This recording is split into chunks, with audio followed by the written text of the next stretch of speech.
Hello दोस्तों, और आज हम बात करने वाले हैं 12th स्टैंडर्ड की जो केमिस्ट्री है उसके अंदर हाउ टू स्कोर 90% एंड क्या क्या करें जिससे हमारे जो है वो नंबर आए। आपको मालूम है कि कितने चैप्टर्स हैं, ये सब चीज़ें आपको मालूम होगी। हम बात करने वाले हैं कि इनमें से किन चैप्टर को किया जाए और किन चैप्टर को करने पर आपके अच्छे नंबर आ सकते हैं। That's how to score 90+ and how to score good marks in the chemistry. Simple सा कुछ फंडा मैं आपको बताऊंगा, कुछ चीज़ आपको बताऊंगा, उनका क्या करना है, नोट करते आना है और समझते आना है, तो आप इजीली क्या कर सकते हैं, नंबर स्कोर कर सकते हैं और सब बढ़िया होंगे। और एग्ज़ाम आपका आ ही चुका है और अभी तो आपका इंग्लिश वगैरह एग्ज़ाम है, फिर देन लैंग्वेजेस वगैरह, फिर आपकी क्या केमिस्ट्री एग्ज़ाम होगी, सब आपको बहरहाल मालूम है। देन क्या करें इन सब में से कि आपका 90+ या फिर अच्छे नंबर आ सके। अभी वैसे लोग होंगे जिनके पढ़ाई मतलब इतनी नहीं हुई होगी, इतनी अच्छी स्टडी नहीं होगी, फिर भी वो क्या क्या करें कि चैप्टर को करें जिनसे उनके नंबर क्या हो जाए, अच्छे आ जाए।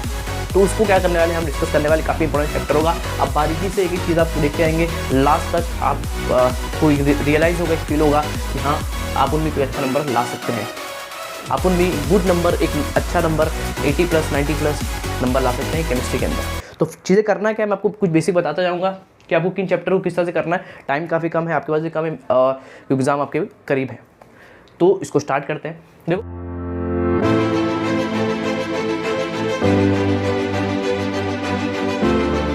देखो देख पा रहे हैं आपकी हाउ टू स्कोर 90%। सर क्या पॉसिबल है? बिल्कुल पॉसिबल है। सिंपल चीज़ होती है केमिस्ट्री। जब मैं बात कर रहा हूँ तो यहाँ चीज़ें सिंपल होती हैं because of the number of chapters ऐसे हैं जिनसे ज़्यादा नंबर के क्वेश्चंस आते हैं और कुछ चैप्टर ऐसे हैं यहाँ से कम नंबर के आते हैं। तो मतलब अपने को नंबर इतना लाना है, आपको मालूम है, कुछ चीज़ें यहाँ से नोट करते आएंगे और चीज़ समझते आएंगे बारीकी से, सब आपको क्या होगा, क्लियर होगा। बहुत इंपॉर्टेंट लेक्चर होने वाला है। देखो आपको मालूम है कि आपका 100 मार्क्स में से, मैं आपको बेसिक फंडा बता देता हूँ, 30+70 होगा, कोई दिक्कत इसके अंदर नहीं है।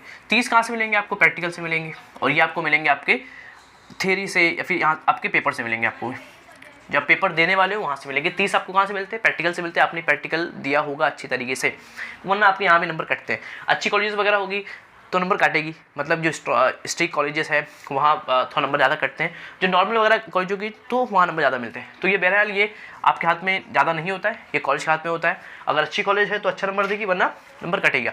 तो समझ को यहाँ ये इसमें से आपका जो भी आ जाए नंबर 25, 26, 27, 28, 29 कुछ भी आ जाए तो इसको छोड़ दो। ये अपने हाथ में है 70 नंबर। इसमें से क्या किया जाए, इसमें से जितने ज़्यादा नंबर आएंगे इसमें ऐड होके उतना नंबर आएंगे, तो इसमें नंबर लाना इंपॉर्टेंट है। इसके अपन बात करने वाले हैं। 70 नंबर, चैप्टर कितने? 16। 70 नंबर लाना है, चैप्टर कितने? 16। आपको मालूम है कि जो पेपर आपका बनता है वो 70 मार्क्स का नहीं बनता। पहली बात, वो एक्स्ट्रा मिला उला के अप्रॉक्स वो 98, अप्रॉक्स में देखा था शायद कि 98 मार्क्स का बनता है। कितने बनता है? 98 मार्क्स का बनता है। 70 बोलने की बात होती है, आधा कितने नंबर का है? 90, मतलब विथ एक्स्ट्रा। क्या अपने को एक्स्ट्रा भी करना है? अपने को लाना 70, 92 करना। बेसिक समझना है कि 70 लाना है, चैप्टर है 16, सबको करेंगे तो आएगा 98, अपने को चाहिए 70। तो इनमें से अपन कुछ चैप्टर क्या कर सकते हैं, इसको नहीं करेंगे तो भी कोई दिक्कत नहीं। मतलब देखो, दिमाग से चीज़ों करोगे तो नंबर आएंगे। अगर आप सबको पढ़ के जाओगे, हर जगह से पढ़ के जाओगे, कुछ भी पढ़ के चले जाओगे तो नंबर आने वाला नहीं है। लास्ट मोमेंट पे, या फिर जो बच्चे पढ़ भी रहे हैं या जो भी नहीं पढ़ रहे हैं, सबके लिए मैं बोलूँगा कि लास्ट में इंपॉर्टेंट होता है कि आप किन चैप्टर को पढ़ रहे हैं और किन चैप्टर से कितने क्वेश्चंस आते हैं, वो बेसिक आपको सब कुछ मालूम होना चाहिए। मेन आपको सॉल्व करना है पेपर से आपको बहुत कुछ नॉलेज मिलता जाता है। पेपर को सॉल्व करना बहुत ज़्यादा इंपॉर्टेंट होता है। इंपॉर्टेंट टिप्स के अंदर वो आता है कि सबसे पहले आपको क्या करना है, पेपर सॉल्व करना है, उससे आपको आइडिया होगा। उससे पहले हम देखते हैं कि इनमें से क्या चैप्टर किया जाए। आपको मैंने आप सब लिख दिया ताकि आप अच्छे नोट कर लीजिएगा। ये बहुत इंपॉर्टेंट होता है क्योंकि पेपर देने से पहले पेपर में क्या क्या आएगा, कौन से क्वेश्चन आएंगे, उससे पहले कौन सा चैप्टर आएगा, तो आपको मालूम है सर कौन सा चैप्टर आएगा, उसमें से कौन से चैप्टर में से कौन सा इंपॉर्टेंट चैप्टर है वो भी आपको मालूम होना चाहिए। जैसे आप देख पा रहे हैं, फर्स्ट सॉलिड स्टेट सबको मालूम होगा, सॉल्यूशन, आयन इक्विलिब्रियम, इस आपको नाम भी याद होने चाहिए। Chemical thermodynamics, electrochemistry, chemical kinetics, elements, transition, coordination, इसमें आपको मालूम है सब चीज़ें होती है। उसमें आपको मालूम है कुछ इनऑर्गेनिक का पार्ट है, कुछ ऑर्गेनिक और कुछ फिजिकल का पार्ट है। जैसे मैं आपको बता दूं कि सॉलिड स्टेट सॉल्यूशन से लेके यहाँ तक के लेके कहाँ तक का आपका, यहाँ तक का लगा केमिकल काइनेटिक्स, ये आपका क्या सिंपल तरीके से आपका ये फिजिकल पार्ट है, सबको मालूम है, कोई दिक्कत नहीं है। मैं बात करूँ अगर मैं ट्रांजिशन एलिमेंट वाला, ये तीन चैप्टर जो है आपकी क्या है, इनऑर्गेनिक चैप्टर है, और ये आपके क्या है, सिंपल ऑर्गेनिक चैप्टर। ये ऑर्गेनिक, ये इनऑर्गेनिक और वो फिजिकल है। 3 चीज़ से बनता है अपना केमिस्ट्री, सबको मालूम है। तो ये चैप्टर आपको सबको मालूम है। सर अब क्या किया जाए, सब में सर क्वेश्चन आएंगे, आपको मालूम होना चाहिए कि एक चैप्टर जो आप चैप्टर कर रहे हैं कितने नंबर का है। 3 नंबर का हो सकता आएगा, विथ ऑप्शन 5 नंबर का आएगा। ये एक समझ लीजिए, ये ऑप्शन है, ये विदाउट ऑप्शन है, कोई दिक्कत इसके अंदर नहीं है। तो ये आपको आइडिया होना चाहिए। सर सब समझ गए सर। अब इसमें क्या चैप्टर करे सर, क्या दिख रहा है आपको और मेरे को मिलकर, क्या दिख रहा है, अब आप देख पा रहे हो। तो देखो मुझे क्या दिख रहा है, और आप क्या करें, किन चैप्टर को करें ताकि आपके ज़्यादा नंबर आए। तो मुझे दिख रहा है, देखो सॉलिड स्टेट 3 नंबर का चैप्टर है। मैं हल्का सा बात करता हूँ चैप्टर के बारे में भी। सॉलिड स्टेट 3 नंबर का चैप्टर विद ऑप्शन 5 नंबर का आएगा, कोई दिक्कत नहीं है। सॉलिड स्टेट सिंपल चैप्टर है, इसको आपको करना है। क्यों? क्योंकि यहाँ से ज़्यादा क्वेश्चन आते हैं। यहाँ से एक ही आपको मालूम है, सॉलिड स्टेट के अंदर सिर्फ एक क्वेश्चन आता है न्यूमेरिकल का, डेंसिटी मालूम करने के लिए। सब आपको मालूम होगा। इसमें तो डेंसिटी मालूम करने के लिए एक क्वेश्चन 3 नंबर का न्यूमेरिकल डायरी वो आता है, और मतलब थ्योरी पार्ट बहुत कम आता है। थ्योरी पार्ट बहुत सारा आपको आइडिया भी है। तो सॉलिड स्टेट्स एक न्यूमेरिकल आता है, आपको मालूम, बेसिक नॉलेज। यहाँ से एक न्यूमेरिकल आएगा तो आपको उसको करना है, मतलब ये चैप्टर करना है। बहुत सिंपल चैप्टर होता है, आपको मालूम है। जो डिलीटेड क्वेश्चन उसको बिल्कुल करना नहीं है। तो यहाँ से एक न्यूमेरिकल आएगा, उसको आपको अच्छे से करना है। वो क्वेश्चन आता ही आता है, 100% मार दो मेरी तरफ से। 100% की डेंसिटी मालूम करने का क्वेश्चन आएगा कि find the density of FCC, मतलब अलग अलग टाइप्स के सबको मालूम है। तो वो डेंसिटी वाला क्वेश्चन आपको आएगा, और बेसिक कुछ नॉलेज आ सकता है, बेसिक टाइप्स ऑफ मतलब लैटिस का होता है, बेसिक नॉलेज आपको मालूम होगा। तो बेसिक डेफिनेशन वगैरह यहाँ से आते हैं, और बेसिक चीज़ें यहाँ से आती है थ्योरी के अंदर, और न्यूमेरिकल आपको एक डेंसिटी वाला। तो इसको करना है आपको। सॉल्यूशन क्या है सर, 6 नंबर का ऐसा सॉल्यूशन, कैसे करें ना करें। देखो जो सॉल्यूशन चैप्टर है ना, वो ईजी चैप्टर है, मैं तो बोलूँ करके जाओ। जो सॉल्यूशन जो चैप्टर है वो ईजी है, क्या काफ़ी ईजी चैप्टर है। 6 नंबर का आएगा, आपको पकड़ना है इसको। हाँ देखो चैप्टर ऐसा पढ़ो कि पूरा नंबर आ जाए, ऐसा मत पढ़ो कि कुछ आ रहा है कुछ नहीं आ रहा है, पढ़ो तो कंप्लीट। तो दिख रहा है कि विथ 6 मार्क्स का आपका सोल्यूशन चैप्टर आता है विथ एक्स्ट्रा वगैरह लेके। तो 6 नंबर का है। का चैप्टर डिफिकल्ट है? बिल्कुल नहीं, बहुत सिंपल चैप्टर है। सोल्यूशन क्या होता है, टाइप्स ऑफ चीज़ें, इस पर जो न्यूमेरिकल्स आते हैं वो इंपॉर्टेंट भी हैं और सबके लिए। तो मैं बोलूँगा इस चैप्टर को आप करके कीजिए। सोल्यूशन चैप्टर काफ़ी इंपॉर्टेंट है, और सब चैप्टर के लिए भी थोड़ा थोड़ा। तो यहाँ से बेसिक चैप्टर भी आपको मालूम है, कोई दिक्कत होने वाली नहीं है। तो इस चैप्टर को आपको करना है, इसको 4 से 6 नंबर का आएगा। और न्यूमेरिकल्स इसके काफ़ी सिंपल होते हैं, डेरिवेशंस भी बहुत सिंपल होते हैं। 4 आपको मालूम है, 4 प्योर प्रॉपर्टीज़ हैं, वो आपको पढ़ना है। सब आपको मालूम है, फ्रीजिंग पॉइंट वाला अपना जितनी चीज़ें हैं, लोअरिंग इन वेपर प्रेशर और जो चीज़ें हैं सब आपको पढ़ना है। तो 6 नंबर का आएगा। थ्योरी इसमें से बहुत सिंपल आता है, ज़्यादा आता नहीं है। इसमें से आपका डेरिवेशंस और न्यूमेरिकल आएगा। तो ये सिंपल चैप्टर है, इसको आपको करना है। सर आईने के लिए मैंने बच्चों को काफ़ी डिफिकल्ट पड़ता है, मैं जानता हूँ। तो इनमें से आप कुछ फंडामेंटल चीज़ें देख लो ऊपर पर से देखो। चैप्टर ऐसा नहीं होता है कि आपको चैप्टर के बारे में कुछ आए ना, ऐसा नहीं होना चाहिए। आपको चैप्टर को ऊपर से आपको हल्का सा नॉलेज होना चाहिए, ताकि एक आध नंबर क्वेश्चन आए तो, क्योंकि 1 नंबर क्वेश्चन में तो कुछ भी आ सकते हैं। तो 1 नंबर क्वेश्चन के अंदर MCQ वगैरह के अंदर क्वेश्चन आ सकते हैं। तो इनके आप हल्का सा ऊपर से कुछ चीज़ें देख लीजिए। एक होता है माइंड मैप, देखो हर चैप्टर का आपके पास होना चाहिए माइंड मैप। इसका लास्ट में एक बनता है ना माइंड मैप बनता है, इसको मतलब लिखा हूँ माइंड मैप। या फिर इस चैप्टर का लास्ट में एक ऐसा बना दीजिए कि ये क्वेश्चन आता है, ये क्वेश्चन आता है, वो होना चाहिए आपके पास। या फिर हर चैप्टर का लास्ट का फॉर्मूला वगैरह नोट्स होना चाहिए, फॉर्मूला नोट्स होना चाहिए। वो बहुत इंपॉर्टेंट है, क्योंकि बच्चे को फॉर्मूला इस चैप्टर के अंदर बच्चे को फॉर्मूला भूल जाता है बच्चा, क्योंकि फॉर्मूले बहुत ज़्यादा है, बहुत ज़्यादा न्यूमेरिकल्स तो नहीं आते, लेकिन यहाँ से जो फॉर्मूले हैं वो काफ़ी ज़्यादा है, तो बच्चे भूल जाते हैं। आपको क्या करना है, फॉर्मूला नोट्स रखना है, फॉर्मूले को रिवाइज करते हैं ना। ये अलग बात है, आपको बताऊंगा जब इस चैप्टर का मैं आपको बताऊंगा चैप्टर से आपको क्या पढ़ना है। तो आप वहाँ देख सकते हैं, यहाँ पे आप देख लीजिए आपको क्या चैप्टर पढ़ना है नहीं पढ़ना है। तो आइने इक्विलिब्रियम आप स्किप कर सकते हो मेरी तरफ से, क्योंकि बहुत से बच्चे को डिफिकल्ट पड़ता है आइने इक्विलिब्रियम। बच्चे क्वेश्चन कर भी नहीं पाते, करके आते तो भी करनी पाते। लेकिन आपको बेसिक नॉलेज होना चाहिए, what the Lewis base, Lewis acid क्या होता है, और हल्का सा आपको Kb एसिड वगैरह का कांस्टेंट लिखने आना चाहिए। केमिकल थर्मोडायनामिक्स का छोड़ दिया जाए, कभी मत छोड़ना। क्यों सर? 8 मार्क्स का चैप्टर है भैया, 8 मार्क्स का एक चैप्टर है। इसमें बहुत कम ही चैप्टर है जो 8 नंबर के हैं। तो केमिकल थर्मोडायनामिक्स बहुत ही चैप्टर है। और सर इसको क्यों करा जाए, इसका एक इंपॉर्टेंस ही और है, that's also in physics. Physics के अंदर आप देखेंगे तो आपको फिजिक्स चैप्टर मिल जाएगा, तो फिजिक्स भी कवर हो जाएगा एक साथ, एक तीर से 2 निशान है। तो फिजिक्स का भी कवर हो जाएगा, केमिस्ट्री भी कवर हो जाएगा। तो इससे अच्छा क्या, इसको तो पढ़ना ही पढ़ना है। केमिकल थर्मोडायनामिक्स पढ़ के जाना है, काफ़ी सिंपल चैप्टर तो नहीं है बोलने की बात है, लेकिन इंपॉर्टेंट चैप्टर और इजी चैप्टर है। तो इसको आप पढ़ेंगे तो आपका फिजिक्स का भी चैप्टर, फिजिक्स के अंदर आपको मालूम है चैप्टर है इसकी इसी जैसा चैप्टर है, तो आपका क्लियर हो जाएगा। बेसिक चीज़ें होती है सब, आपको मजेदार चैप्टर है काफ़ी। Isothermal process, types of process पढ़ना, उस पर बेस वर्क डन निकालना सीखना, work done on isothermal, work done in adiabatic process and simple चीज़ होती है यार, बहुत सिंपल है। तो इसको आपको अच्छे से पढ़ के जाना है।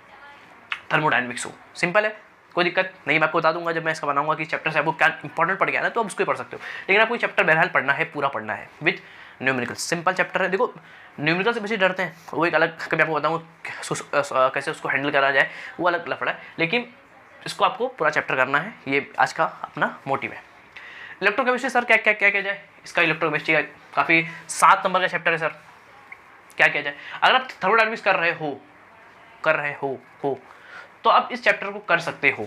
क्यों सर, 7 नंबर का आ रहा है। पहली बात तो इलेक्ट्रोकेमिस्ट्री के अंदर बहुत सी चीज़ें डिलीट भी है, तो उसको आपको नहीं करना है, सिंपल कुछ चीज़ आपको करके आना है जो इंपॉर्टेंट है। देखो हर चीज़ का एक चैप्टर का पूरा चैप्टर तो आएगा नहीं, 7 नंबर का आने वाला है, इतना बड़ा चैप्टर है, तो क्या करा जाए, उसके अंदर जो इंपॉर्टेंट चीज़ है वो आपको क्या करना है। तो 7 नंबर का आता है, 5 विदाउट ऑप्शन और 7 ऑप्शन के साथ। तो ये चैप्टर आप अगर इसको करोगे ना, तो मुझे उम्मीद है कि आप इसको ही कर सकते हो, समझ गए, क्योंकि गिब्स फ्री एनर्जी इसमें भी है, तो बहुत सारी चीज़ें इसमें रिलेट हो सकती है इलेक्ट्रोकेमिस्ट्री के अंदर, और सिंपल चैप्टर भी है, कोई डिफिकल्ट चैप्टर भी नहीं है, समझे। तो आपको इसको ही करना है, क्या इसको मैं भी काटा हूँ, बस ऐसा पढ़ो कि 90 आए, समझ गए, बहुत सिंपल है। और इसमें भी मैं बता चुका हूँ, बताऊँगा आपको मैं कि क्या इंपॉर्टेंट है, आप देख भी सकते हो बहुत जगह पर कि इस चैप्टर के अंदर क्या क्या ज़्यादा आता है। अभी सर ये मालूम कैसे पड़ेगा, टीचर से पहली बात, और दूसरा आपको मालूम पड़ेगा पेपर सॉल्विंग से। देखो अगर आप पेपर सॉल्व करोगे या फिर देखोगे तो बहुत सारी चीज़ें आपको यहीं से क्लियर होता है। Paper solving is must necessary. Paper आप सॉल्व करते हो, आपको मालूम पड़ता है कि यहाँ से क्या क्वेश्चन आता है, इस पूरे केमिस्ट्री के अंदर से क्या क्या क्वेश्चन आ रहे हैं, क्वेश्चन किस तरह से आ रहे हैं, फॉर्मेट कैसा है क्वेश्चन का, सभी से मालूम पड़ता है, समझ गए। तो क्वेश्चन पेपर सॉल्विंग सबसे ज़्यादा इंपॉर्टेंट है। लास्ट मोमेंट पे पेपर सॉल्विंग ज़्यादा इंपॉर्टेंट कुछ नहीं हो सकता। आपको 5-6 साल के 8-9 जितने हो सकते हैं उतने साल के पेपर या सैम्पल पेपर देख लो, आधे नंबर आपको वहीं बन जाएंगे, समझ गए। तो वो आपको इंपॉर्टेंट है, पेपर सॉल्विंग इंपॉर्टेंट टिप में फर्स्ट है कि आपको पेपर सॉल्व करना है लास्ट मोमेंट पे, बहुत इंपॉर्टेंट है, समझ गए सर। तो इलेक्ट्रोकेमिस्ट्री आपको करना है, जो इंपॉर्टेंट चीज़ देख लो, उसमें क्या है इंपॉर्टेंट, देखो एक तो डिलीट क्वेश्चन करना नहीं है, जो इंपॉर्टेंट उनको देख लो, फॉर्मूले लास्ट में बना लो। अब तो आपने बनाया तो अच्छी बात है, वरना नेट वगैरह पे देख सकते हो कि आपको मिल जाएगा कि हर चैप्टर का फॉर्मूला उसको रियाज करके आना। केमिकलिटीज तो बोलने की जरूरत नहीं, काफ़ी सिंपल चैप्टर है ये, काफ़ी सिंपल चैप्टर है, 6 नंबर का स्कोरिंग चैप्टर है, काफ़ी इसमें से बहुत सिंपल चीज़ें आती है। आपको मालूम है रेट लो क्या होता है, ऑर्डर लिखने का है, order of first action, order of second action का पूरा बहुत सिंपल चैप्टर है। यहाँ से एक डेरिवेशन भी आता है, सब मैं आपको बताऊँगा, लेकिन आपको चैप्टर करना है बहरहाल। आज का ये अपना है main lecture. Elements of sir 16 इसको करा जाए, देखो ये 3 चैप्टर ना 8-8-8-7, क्या बात है सर, 8-8-8-7, मतलब काफ़ी ज़्यादा नंबर तो यहीं से मिलने वाले।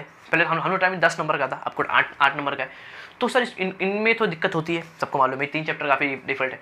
एलिमेंट्स ऑफ 16, 17, 18, तो क्या करना है सर इसके अंदर, देखो अभी 8 नंबर का आ रहा है, छोड़ोगे तो भारी पड़ेगा। ट्रांजिशन, इनर ट्रांजिशन इससे थोड़ा सा सिंपल है, इससे थोड़ा सा, तो इसको आपको करना है, इसको नहीं छोड़ना, इसको छोड़, क्योंकि ये इससे काफ़ी सिंपल चैप्टर है। डी ब्लॉक, एफ ब्लॉक इसके अंदर आते हैं, आपको मालूम है। डी ब्लॉक के बहुत सिंपल चीज़ें होती है, डी ब्लॉक बहुत इंपॉर्टेंट है और सिंपल भी चीज़ है। डी ब्लॉक के अंदर कुछ चीज़ें ही आती है, आपको मालूम होगा उसके अंदर, समझ गए, वो आपको बताऊँगा क्या पढ़ना इसके अंदर, अलग बात है, लेकिन ये चैप्टर आपको करना है। इसको एक बार आप छोड़ देते हो कोई दिक्कत नहीं है, लेकिन 8 नंबर का है फालतू की छोड़ने का, तो इसके जो इंपॉर्टेंस बहुत ज़्यादा इंपॉर्टेंट क्वेश्चन है। जैसे मैं बोलूँ कॉन्टैक्ट प्रोसेस, आपने नाम सुना, कॉन्टैक्ट प्रोसेस, बहुत सारी चीज़ें यहाँ पे आपने सुना होगा, अपना आपने वो सुना होगा, स्ट्रक्चर बहुत सारे देखेंगे आपने, ऑक्साइड्स के, सल्फर के ऑक्साइड बनाओ, तो ऑक्साइड वाले क्वेश्चन या फिर बहुत सारे स्ट्रक्चर वाले क्वेश्चन आपको यहाँ से मिल सकते हैं। और कुछ इंपॉर्टेंट प्रिपरेशंस आती हैं, कुछ इंपॉर्टेंट चीज़ें आती हैं, तो आपको चैप्टर को पूरा स्किप नहीं करना। उसमें से जो इंपॉर्टेंट चीज़ आप देख पा रहे हैं कि हर साल वो क्वेश्चन आ रहा है, जैसे कॉन्टैक्ट प्रोसेस बहुत इंपॉर्टेंट होता है, चीज़ें जो हर साल रिपीट होती हैं, तो उनको आपको नहीं छोड़ना है, उनको अब और बोनस का नंबर है, क्या है बोनस का नंबर है, तो आपको हल्का सा ऊपर से देख लेना है, समझ गए। ऐसे आता है कि nitrogen can not form 5 bond, ये क्वेश्चन बहुत फेमस है, कई मरतबा आ चुका है, तो ये सब कुछ चीज़ आपको आती है। इंटर हैलोजन कंपाउंड्स वगैरह आते हैं, मैं देखा हूँ कई साल से, एंड कुछ बेसिक नॉलेज आपको होगा तो आप इस चैप्टर को कर सकते हो। देखो ये चैप्टर थोड़ा थ्योरी भी है, तो आपको हल्का सा नॉलेज भी होगा तो आप लिख सकते हो घुसा के, लेकिन इसमें से जो इंपॉर्टेंट क्वेश्चन कई साल से आ रहे हैं वो आपको करके आना है, समझ गए। वैसे एज आप उसको छोड़ सकते हो, लेकिन आपको उसके आपको ऐसा करना है कि चुटकी में रहे, समझ गए। तो इसको आपको क्या करना है, जो इंपॉर्टेंट क्वेश्चन करना है, इसके आपको सब करना है कि बहुत सिंपल चैप्टर होता है, बहुत सिंपल चैप्टर है। कोऑर्डिनेशन कंपाउंड क्या सर, इसको छोड़ दिया जाए, कहीं मत छोड़ना, बहुत सिंपल, बहुत सारे क्वेश्चन आते हैं यहाँ से बहुत सारे क्वेश्चन आते हैं। 2 चैप्टर भी मैं कैंसिल किया हूँ, बस ये चैप्टर 7 नंबर का आता है और सिंपल होता है, आपको मालूम है, ज़्यादा हार्ड है नहीं। इसका इस नेमिंग का क्वेश्चन फिक्स रहता है, नेमिंग करता है ना, naming of coordination compound fix है, तो बहुत सिंपल यहाँ से क्वेश्चन आते हैं, आप उसको भी कर सकते हैं, उसको आपको नहीं छोड़ना है। यहाँ से क्वेश्चन सही मानों में आ रहे हैं, समझ गए, नेमिंग वाला क्वेश्चन, या फिर ऑप्टिक एक्टिविटी चेक करना है कोऑर्डिनेशन कंपाउंड के अंदर, ये सब चीज़ आती है। टाइप्स ऑफ लिगेंड्स आते हैं, मोनो का होता है, डाई का होता है, सब चीज़ आपको बेसिक आपको मालूम होगा। बहुत सिंपल चैप्टर भी है। असल देखो यहाँ से चालू होता है ऑर्गेनिक सेक्शन, जो बच्चे को काफ़ी डिफिकल्ट पड़ता है, that's called organic session. Organic के जो चैप्टर्स हैं काफ़ी डिफिकल्ट पड़ते हैं, जो बच्चे प्रैक्टिस नहीं किए होंगे उनकी हालत यहाँ ख़राब होने वाली है, समझ गए। तो सर हैलोजन डेरिवेटिव 7 नंबर का आएगा, ये 6 नंबर का आएगा, अल्कोहल 8 नंबर का ये आएगा। और यहाँ से आप देख पा रहे हैं 4 चैप्टर जो है वो फालतू दिख रहे हैं, ऐसा लग रहा है 4 4 4 4 4 सर। तो ये तो काफ़ी सिंपल है। और ये 3 चैप्टर दिख रहे हैं, 1 2 3 चैप्टर, 7 6 8। सर क्या किया जाए? अब देखो ये जो चैप्टर्स हैं असल में ऑर्गेनिक केमिस्ट्री पढ़ने का एक अलग तरीका होता है। अगर आपने उस तरीके से पढ़ा है तो आपके नंबर में कोई कटेगा नहीं आपका, आप सिंपल इसको कर लेंगे। लेकिन जो बच्चे ऑर्गेनिक को छुए भी नहीं है, पूरा साल भर घूम रहे थे, अच्छे से लॉकडाउन का एंजॉय कर रहे थे, तो उनको यहाँ भारी पड़ने वाला है काफ़ी। अगर वो सोचेंगे एक दिन पहले या 2 दिन पहले, एक महीने से अगर वो पढ़ाई कर रहे हैं या फिर 15 दिन से पढ़ाई कर रहे हैं, तो वो सोचेंगे कि मैं सब कर लूँ, तो इट इज़ नॉट पॉसिबल।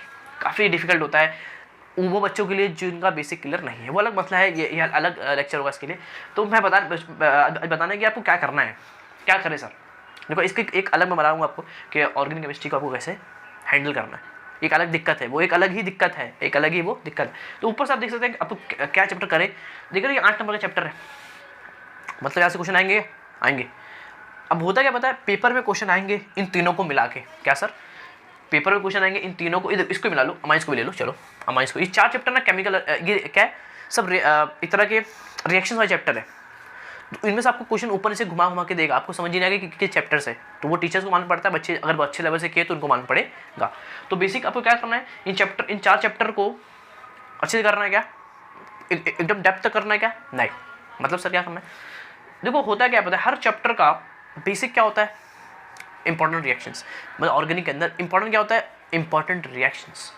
पहली बात इंपॉर्टेंट रिएक्शन करना, सब रिएक्शन करोगे पागल हो जाओगे लास्ट टाइम के अंदर। जो बच्चे किए उनको कोई दिक्कत नहीं होगा, जो बच्चे नहीं किए या जिनको लास्ट टाइम रिवाइज करना है वो क्या करेंगे, जितने इंपॉर्टेंट क्वेश्चंस हैं, रिएक्शंस हैं, उनको एक बार रिवाइज कर लेंगे, पहला कंसेप्ट। उसके बाद क्वेश्चन सॉल्व करेंगे, इंपॉर्टेंट रिएक्शंस विथ क्वेश्चंस बहुत इंपॉर्टेंट है। इससे मैं बोलूँ अल्कोहल के अंदर क्या, देखो अल्कोहल बहुत बड़ा चैप्टर है, अल्कोहल है, फिनॉल है, ईथर है। अगर आप पूरा चैप्टर सॉल्व करोगे तो आपकी हालत ख़राब हो जाएगी। हाँ सर, तो आप क्या करें, अब क्या करना, अल्कोहल चैप्टर के अंदर आप देखेंगे कि इंपॉर्टेंट रिएक्शंस क्या है। जैसे मैं बोलूँ कि रायमंड टीमन कोलबेस रिएक्शन, याद है Kolbe's reaction, Raymond टीमन reaction and halogenation of phenol, halogenation of ether. तो ये सब चीज़ें सिंपल होती है। हेलोजनेशन करना, एसिलेशन करना, अपना अल्काइलेशन करना, समझ गए, सल्फोरेशन करना, नाइट्रेशन करना, nitration of phenol, nitration of alkyl of aryl benzene.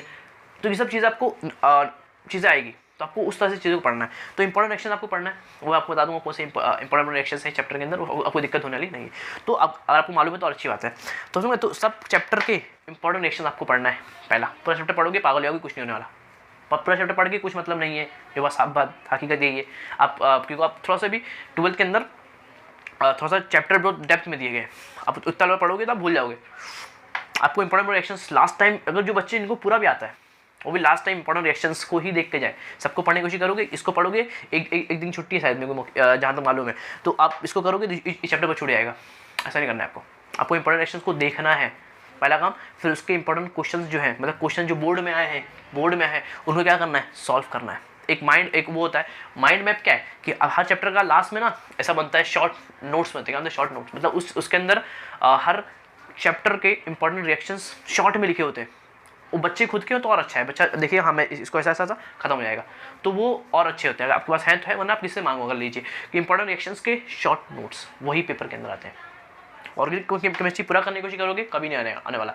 Important reactions with question solve करो, क्वेश्चन बनेंगे, आपको बता दूंगा मैं, समझ गए। तो इनको आपको इस तरह से पढ़ना है, इसको अमाइंस तक, इस 4 चैप्टर को लेके सबके इंपॉर्टेंट रिएक्शंस करना है, समझ गए। सबके important reactions with questions, with organic questions. Reactions मतलब पूरे रिएक्शंस सॉल्व करना है। कौन से रिएक्शंस, आईएमपी रिएक्शंस जो कई मरतबा हर साल आ रहे हैं, जैसे कोलबेस रिएक्शन हो गया, रायमंड टीमन हो गया, आपका फीलिंग सोल्यूशन हो गया, टॉलिस हो गया, हेलोफॉर्म रिएक्शन हो गया, कैनिज़ारो रिएक्शन हो गया, अल्डोल कंडेंसेशन हो गया, समझ गए, स्टीफन रिएक्शन हो गया, आपका अमोनिलिसिस हो गया, आपका फ्रीडल-क्राफ्ट हो गया। मैं रिएक्शन बोलता जाऊँगा, खत्म नहीं होगा। जैसे आपको मैं बोलूँ अमोनिलिसिस हो गया, विलियमसन सिंथेसिस रिएक्शन हो गया, समझ गए। तो बहुत सारे इंपॉर्टेंट एक्शन जो हर साल पेपर के अंदर आते हैं, तो आपको ऐसा पढ़ के जाना है, और जिनको आता है वो भी पर ऊपर इंपॉर्टेंट एक्शन को पहले और उनके क्वेश्चंस को सॉल्व करके जाएंगे। लास्ट के जो इतने हो गए, देखो 1 2 3 4 को आपको इसी करना है।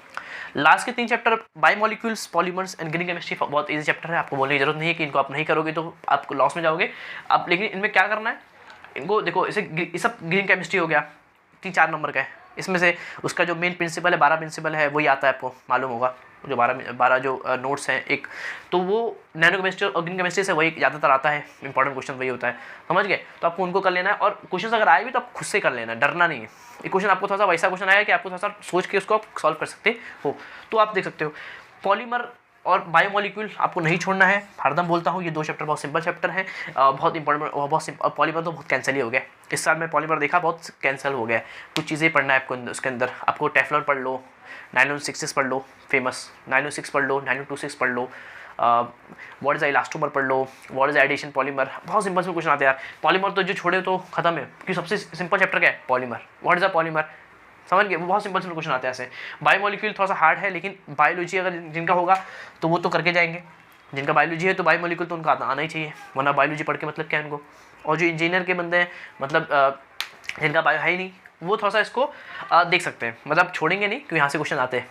लेकिन कुछ डिफिकल्ट पड़ता है उसको आप छोड़ दीजिए, जो एकदम डिफिकल्ट है। उसमें से इंपॉर्टेंट क्या होता है मैं आपको बता दूँ, अगर जब मैं बताऊँगा तो मैं वहाँ पे आपको बता दूँगा, वरना आज का लेक्चर बहुत जो है सेशन बहुत लंबा हो जाएगा। तो बायोमोलिक्यूल के अंदर आपको बता दूंगा, भाई आपको पढ़ना है 4 नंबर के है, ज़्यादा आपको मगरमच्छ इसके अंदर नहीं करना है। सिंपल कुछ चीज़ें आएंगी उसके अंदर, जैसे कि आपको स्ट्रक्चर बनाना आना चाहिए कि what is the monosaccharide, what is the, उस चीज़ को पढ़ना सीखो। पूरा चैप्टर पढ़ के मतलब नहीं, इंपॉर्टेंट चीज़ है ऊपर से। देखो पढ़ते सब हैं, नंबर किन्हीं 10 का आता है, किन्हीं 100 का आता है।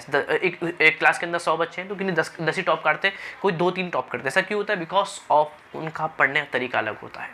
पढ़ते ये भी है, लास्ट मोमेंट पे इनका थोड़ा सा बैकअप आ जाता है, इनका नहीं आता। क्यों नहीं आता? क्योंकि ये चीज़ों को समझ के लेते हैं, उन चीज़ों को माइंड मैप के जरिए। माइंड मैप बहुत इंपॉर्टेंट है, हर चैप्टर का लास्ट में एक शॉर्ट नोट्स होना इंपॉर्टेंट है, उसका रिवीजन होना इंपॉर्टेंट है। उनको मालूम है कि इस चैप्टर से क्या क्वेश्चन आएंगे, उस आपको मालूम होना चाहिए। आपको पूरा पेपर पैटर्न आपको दिमाग में होना चाहिए, सब स्ट्रेटेजी आपको होना चाहिए। उस आपको मैं बताऊंगा आपको किस तरह से इसको पेपर का अटेंड करना है, क्या क्वेश्चन पहले करना है, सबको बताऊंगा। लेकिन आज मैं आपको बता दिया कि आपको किन चैप्टर को करना है, किनको आपको नहीं करना है, और किन चैप्टर ऑर्गेनिक को आपको कैसे सॉल्व करना है, इसको कैसे करना है, इसमें इसको छोड़ना है। ये 2 चैप्टर को आपको लास्ट के 3 जो चैप्टर हैं काफ़ी सिंपल चैप्टर है, पॉलीमर, बायोमोलिक्यूल और ग्रीन केमिस्ट्री, इनको आपको नहीं छोड़ना है। या सिंपल क्वेश्चन आएंगे, आपको बिल्कुल डरना नहीं है, समझ गए। और बायोमोलिक्यूल के अंदर भी अब बायोलॉजी जो स्टूडेंट उनको तो करना ही है, जो नॉन बायोलॉजी मतलब इनका मैथ्स वगैरह है, वो हल्का सा इसको देख सकते हैं ऊपर से कुछ चीज़ें। जैसे आपको मैं बताऊँ उसमें मोनोसैकेराइड्स क्या होता है, डाइसैकेराइड्स क्या होता है, पॉलीसैकेराइड्स क्या होता है, आपको ग्लूकोज खाना चाहिए स्ट्रक्चर बनाने, आपको सुक्रोज खाना चाहिए, सब बेसिक आपको आना चाहिए। ऊपर से देख लो यार, छोड़ना मत, नंबर क्वेश्चन सिंपल क्वेश्चन आते हैं, समझ गए। तो ये आपका पूरा, और आप इस तरह से करोगे, मैं आपको बताया जो तरीका मैं आपको बताया उसको आप समझ लोगे। मेन इंपॉर्टेंट क्या है? पेपर सॉल्विंग, इंपॉर्टेंट रिएक्शंस करना है विद इंपॉर्टेंट क्वेश्चंस, बहुत इंपॉर्टेंट है। तो आप हाउ टू इसको 90+ तो फालतू है, 90+, 95+, 99+ लेके आ जाओगे, ये गारंटी अपनी, समझ गए। ऐसे कोई दिक्कत नहीं है, डरना तो बिल्कुल ही पेपर में एकदम सिंपल तरीके सॉल्व करना है। तो ये रहे पूरे तरीके, अभी भी टाइम है, कोई दिक्कत नहीं है, अभी भी टाइम है, बहुत टाइम है। अब करना क्या ऐसा ही है कि आपको आज पेपर खत्म होगा, कल केमिस्ट्री तो कल करें। अभी लैंग्वेज वगैरह खत्म होंगे, लैंग्वेज खत्म होने के बाद गैप होता है, तो गैप के अंदर जो लैंग्वेज वगैरह होगा, किसी का उर्दू होगा, किसी का मराठी, किसी का हिंदी होगा, तो उसको थोड़ा कम पढ़िए। आपको भी दिमाग है कि उसको कम पढ़ना है, इनको पढ़ना है, क्योंकि उसमें छुट्टी कम है, समझ गए। तो आपको इनको ज़्यादा पढ़ाना है, लैंग्वेज को थोड़ा सा साइड में रखो, सिंपल होता है, समझ गए। तो टाइम बिल्कुल नहीं करना, एक दिन में कोई तोड़ नहीं कर पाएगा, कोई भी ऐसा बच्चा नहीं जो सब फोड़ देगा एक दिन के अंदर। वो वही पढ़ पाएगा जो उससे पहले से उसकी प्रिपरेशन होगी, समझ गए।